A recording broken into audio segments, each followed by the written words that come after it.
Good afternoon and welcome to the Midday News. Here's what we have in the bulletin.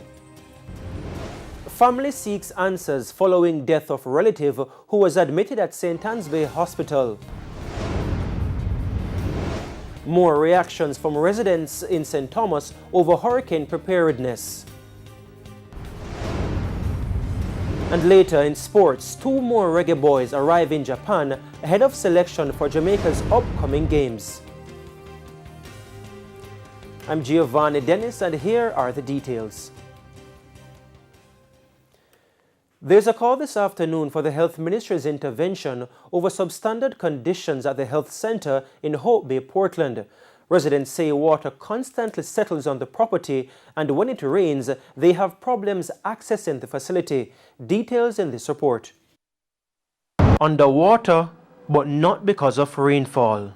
Residents say this has been the state of the Hope Bay Health Center in Portland for decades, but it's worse whenever it rains. When the rain falls, nobody can walk out there unless they walk in the water or in a taxi.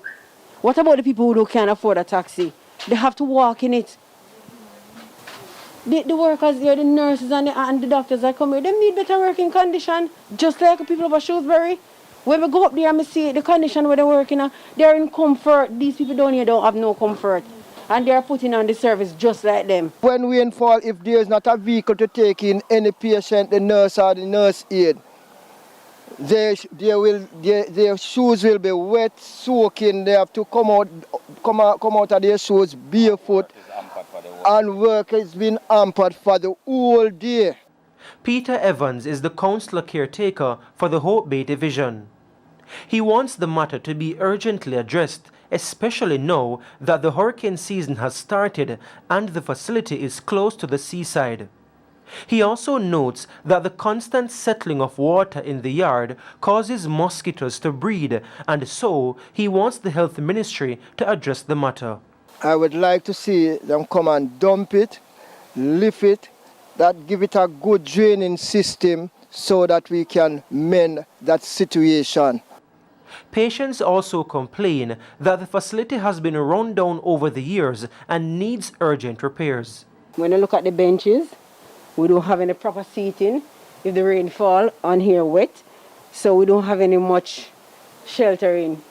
TVJ News was told that the municipal corporation owns the property, but when we contacted the councillor for the division, he declined to comment and the mayor didn't answer or return our calls.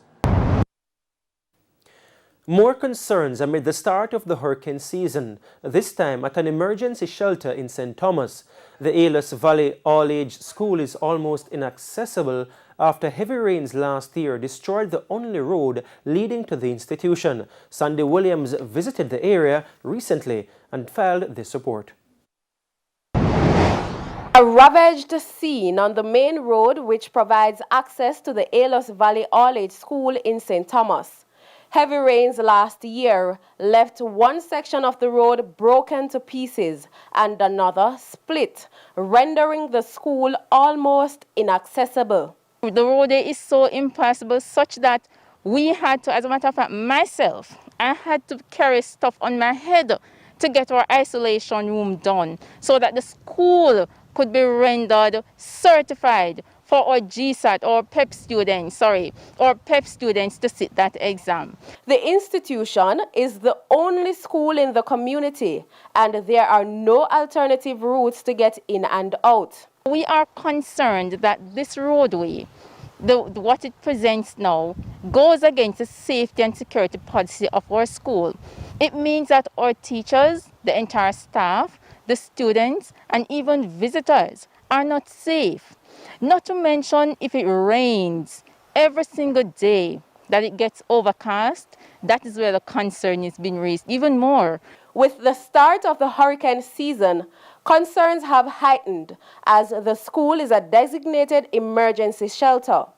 Principal Doreen Duffus says when it rains, traversing the area is a dangerous trek, especially for children. As a matter of fact, one of our neighbors, a neighbor to the school, she got washed down in that place there. Before the stones rolled down in it, it was up to here. I went down in it, so I can tell you right up to here the road height. So it's very, very deep, right? It's very, very deep. The lady, she was old. She's an old resident of this community, and she had to spend almost a month in the hospital. Can you imagine our students getting damaged in that place? She says several appeals for the authorities to fix the problem have fallen on deaf ears. She's hoping the road will be repaired before a life is lost. We are not ready to go on camera to hold our heads and to bawl because we have lost our student. So we really want the authorities, whomever is responsible, we don't even know who to reach out to anymore because we're stretched thin. Anybody who is able to help us. Sandy Williams, TVJ News. Now, when contacted, Communications Manager at the National Works Agency, Stephen Shaw, explained that the road is an access road to a school, which is not the responsibility of the NWA. Instead, he says the Ministry of Education should contact the Ministry of Economic Growth and Job Creation for the matter to be addressed. And it's now time for a break, but please stay with us here on the Midday News. We'll have much more when we return. Welcome back. We're continuing the news. We go now to news of an investigation underway at the St. Anne's Bay Hospital where the lifeless body of a patient was found at sea. The deceased man's family are up in arms about the incident. O'Shane Masters has the details. Was it negligence? A family is demanding answers about how their loved one, who was allegedly a patient at the St. Anne's Bay Hospital, ended up dead in the sea. The man, Alvin Nesbeth, was admitted in hospital on Thursday, May 27. His daughter says when she went to visit her father the following morning, he was not there. A member from my father's community saw me and said that he saw him sitting at the bus stop. So I went to the bus stop and saw him. I asked him if he got discharged. He said to me, yes. And I asked him if he got a prescription. He said no, but he's going home. So I said to him that I brought him some money, so I'm going to give him so that he can go home. Same time, he turned to me and said something when I realized he didn't know what he was saying because what he was saying wasn't true and it wasn't real. Upon arriving at home Friday evening, Miss Nesbeth said the family got a call from the hospital. Me, on my way coming back to work, when I reached Ochi, she said to me, the doctor them called say missing. But she told them, say, no, him no missing. Our daughter see him under the bus stop and carry him home. So them tell her, say, him pressure to hide him for bring him back. She said the order issued by the hospital was followed.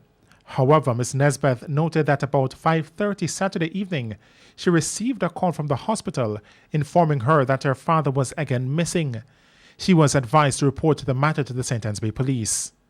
She says on Tuesday morning, the police called, saying that they found an unidentified body. When I went to St. Anne's Bay, me, my two sisters and my cousin, it was my father.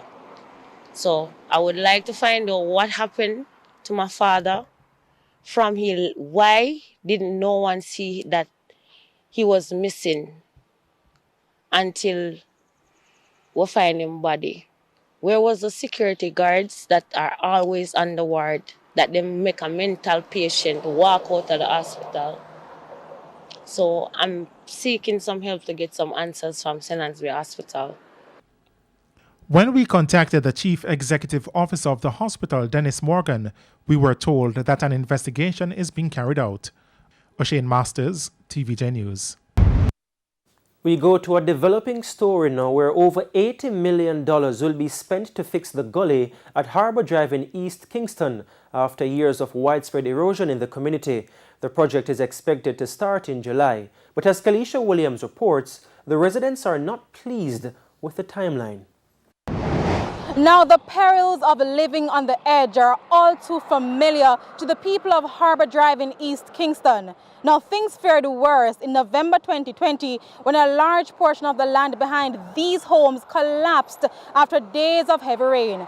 But except for a buildup of debris and vegetation, things have pretty much remained the same. It's been very hard, because anytime you see the place dark up and the rain start, you start to pray and say, Lord, hope we don't have any more damage to the property. So each time the rain sets up and fall, we have to be praying hard. And at night, you're listening and, to hear.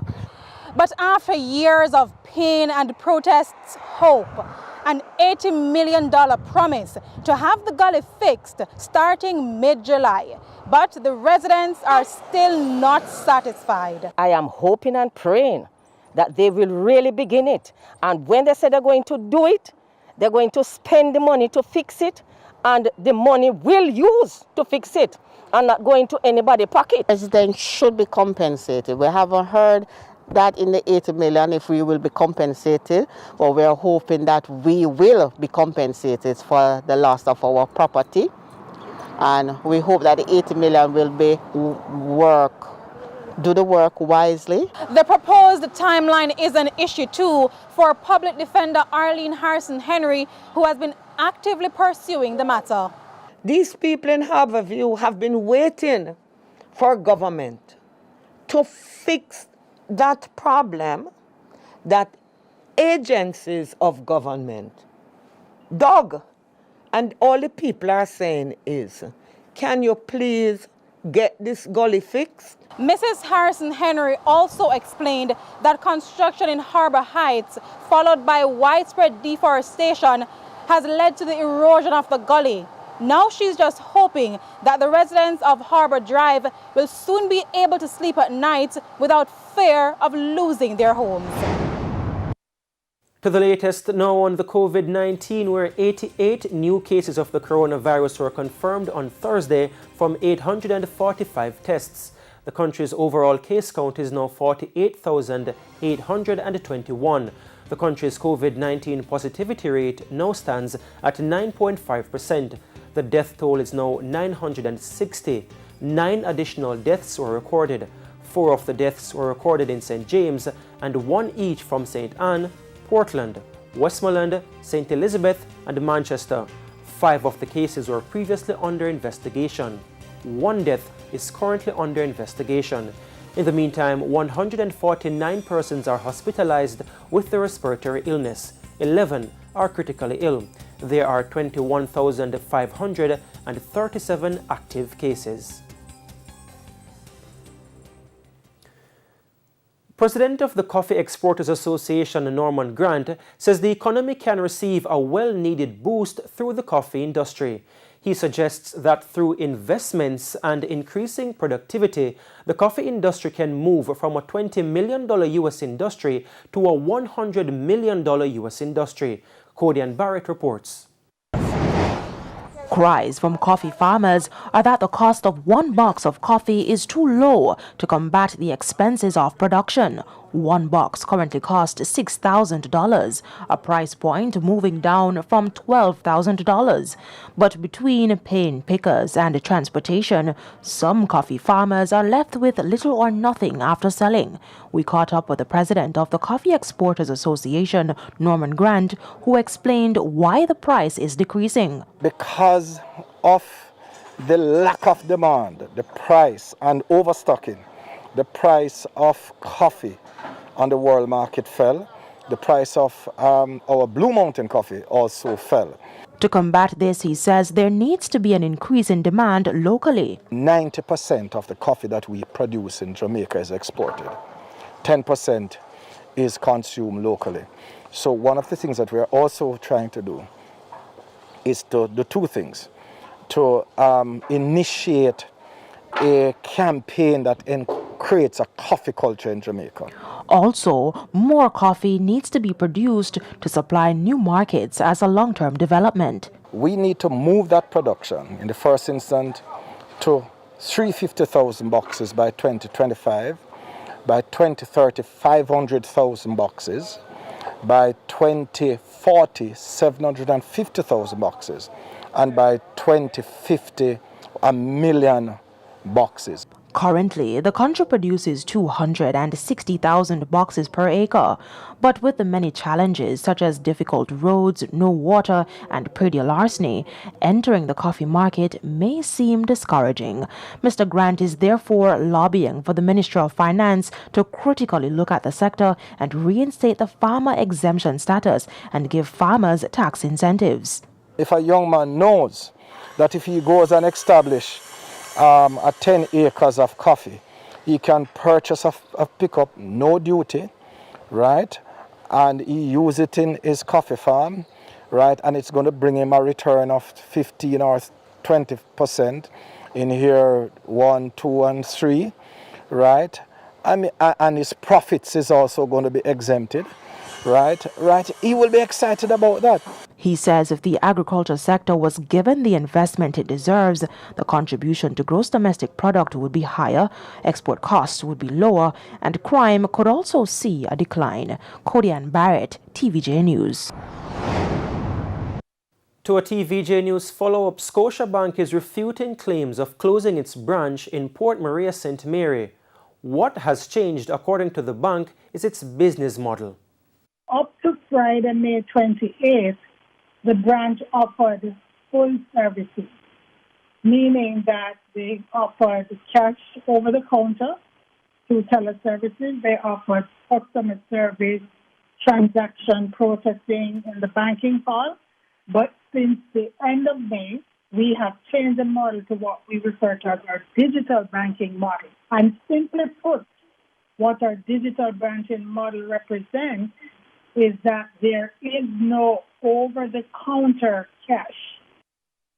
The announcement comes following concerns from members of the religious community in the parish.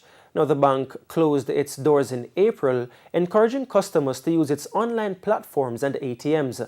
But customers contend that not all have online access. 55% of the transactions are done on our ATM channel or at our point of sale or through our online and mobile.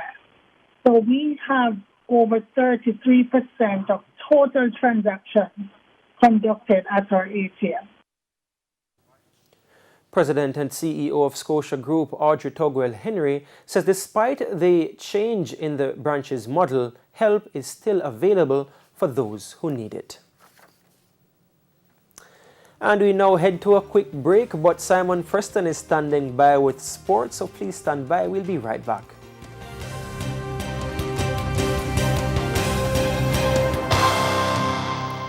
Welcome back. It's now time for Midday Sports. I'm Simon Preston.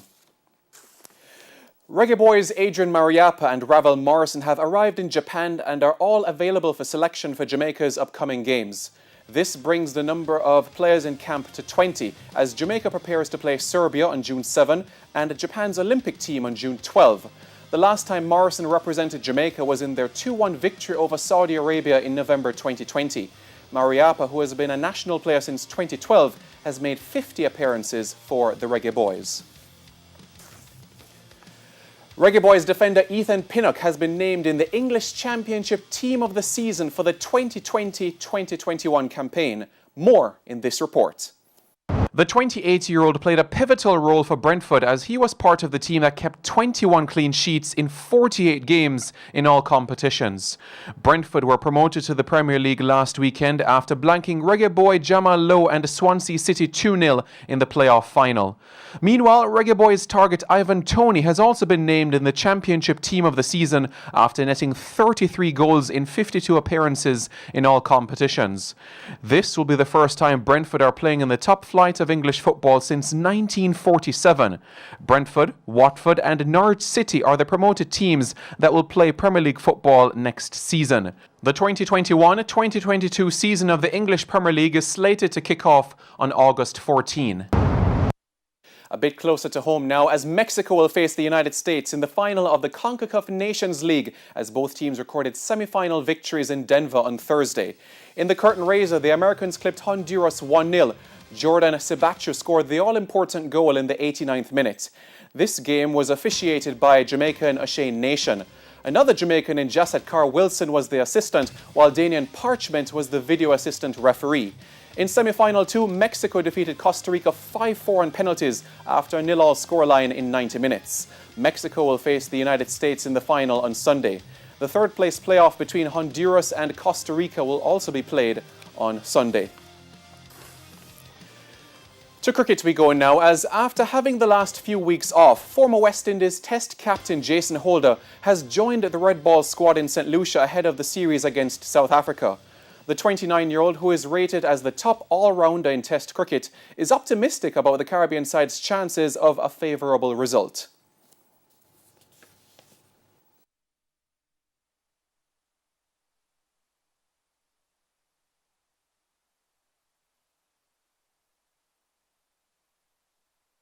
I think it will be a hard-fought series. I think South Africa is in a transitionary phase where, their bowling attack is very, very solid, but, they've left a big hole. A.B. de Villiers, Hashim Amla, Faf du Plessis have probably left a big hole in their experienced batting lineup. So they've got a few youngsters coming in trying to make their mark as well. And likewise with us, So I think this series will be probably won by the team who puts the runs on the board. And as it relates to the bowling department, Holder feels both teams are evenly matched. I think both bowling attacks are very, very solid. Our bowling attack in the Caribbean has proven to be one of the best bowling attacks. And, South Africa's bowling attack with Anrich Norkia, Rabada, Ngidi, just to name a few. Maharaj as well too does a really outstanding job for them. So it pretty much balances off itself in terms of the bowling lineups. The first test bowls off on June 10. Meanwhile, Cricket West Indies has named a 17-member provisional squad for the test series against South Africa. The squad reads skipper Craig Brathwaite, vice-captain Jermaine Blackwood, and Nkrumah Bonner, Darren Bravo, Ruston Chase, Rakeem Cornwall, Joshua De Silva, Shannon Gabriel, Jamar Hamilton, Jason Holder, Shea Hope, Alzari Joseph, Kyle Mayers, Kyron Powell, Kemar Roach, Jamel Warrican, and newcomer Jaden Seals. The squad is expected to be cut to 13 players on Monday. And that is it for your Midday Sports Report. I'm Simon Preston. Giovanni, it is over to you. Thank you so much, Simon. And from sports to commerce, it's now time for the Business Minute with Cody and Barrett. In the world of business, Tropical Battery and CAC 2000 have announced a joint formation of Innovate Limited. The company will establish energy-saving solutions for commercial customers in Jamaica and the Caribbean. Innovate will officially start offering its product and services as of June 1, 2021. Some good news for cannabis producers looking to export. Chairman of the Cannabis Licensing Authority, Levon Flynn, said opportunities are evolving. Well, I'm happy to announce the export regulations is at the very, very, very final stages before promulgation. I believe it is now with the AGC, the Attorney General's chambers, and only awaits, I believe, my signature then onto cabinet before it's gazetted. He was addressing the Jamaica National Agency for Accreditation webinar on Wednesday. And coming up in the Business Review this Sunday, we explore Rainforest Seafood's newly built bami making factory. And that's it for the Business Minute this week. I'm Cody Ann Barrett. And that's how we end the Midday News here today. Join us at 7 for Primetime News. On behalf of the news, sports and production teams, have a good afternoon.